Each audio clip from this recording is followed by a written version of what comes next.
Yo, what's good, fam? Let's get in the flow this week. Another Worship Wednesday. Let's get it. Isaiah 66. I love this perspective. I got stuck in the first verse, right? It says, this is what the Lord says. That's what it says coming out the gate. Heaven is my throne, the earth is my footstool. Woo! God is so good, he be bragging on himself. And he deserves it because every time he speaks something, it comes to life. I mean, what battle has God lost? I didn't think so, because he never lost a battle and he never will. So that's the reason he can brag on himself. And I'm going to bag that man up. Brag on yourself. I love you, God. But it says later on in this verse, in the first verse, it says, where is the house you will build for me? Where will my resting place be? That's the perspective we're going to come from today. Where is the house that you built for the Lord?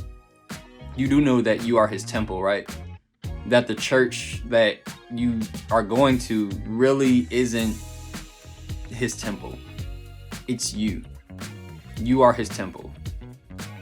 And I love this because he asked the question. He said, where is the house you will build for me? And I love even what he proclaimed in the beginning of this verse. He said, the heavens is my throne, right? And the earth is my footstool. He's showing us that he has dominion over everything, number one.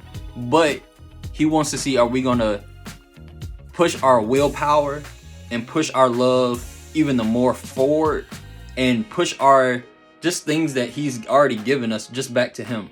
He's already given us the house. He's given us the earth. He's given us all of these things, breath in our bodies. Are we going to give these things back to him?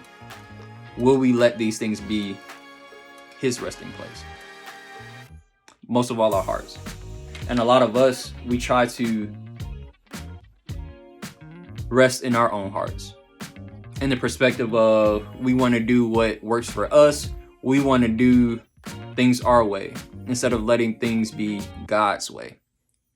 And if things are God's way, he can come in and rest in that, because he can rest in his word. He can rest in his goodness.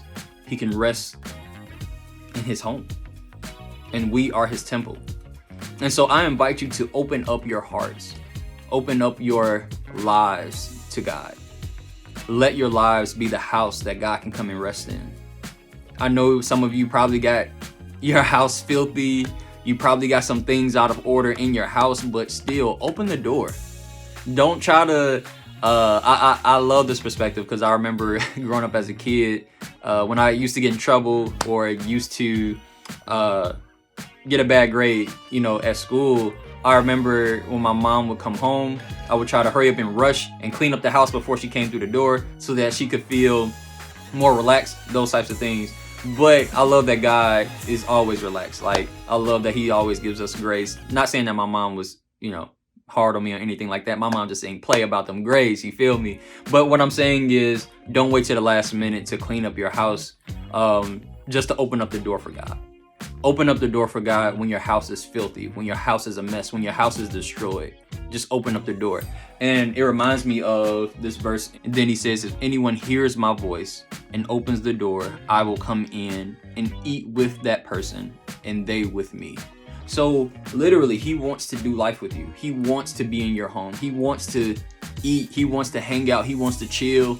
You know what I'm saying? Like, God legit just wants to do life with us. He wants our lives, our hearts to be his resting place.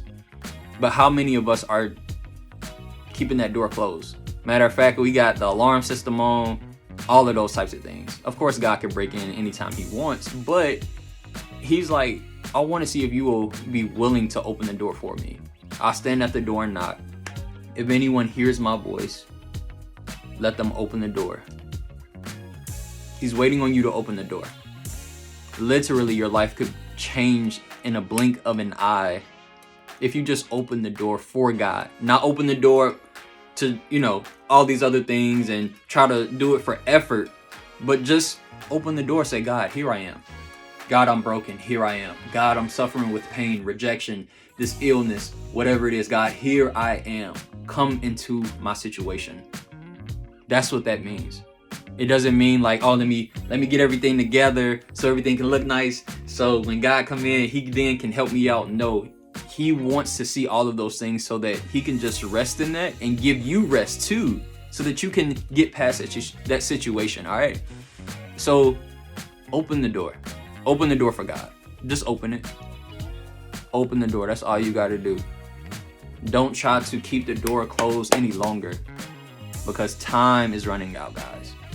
Open the door. Let the Lord come in and eat with you. Let him hang with you. Let him chill with you so he can share the visions and the ideas that he has for your life and you have for your own life. That's what I love about God. I love that he loves to listen to the things that we care about. We cast our cares upon him because he cares about us. He loves us so much. So invite him into your home. Talk to him. Like you do with your friends and your family. You text them all day. You want people to come and do a kickback at your house. Do a kickback with God instead. I promise you it's going to change your whole perspective on life. All right, y'all. Y'all get through this week strongly. Love y'all. Bless up.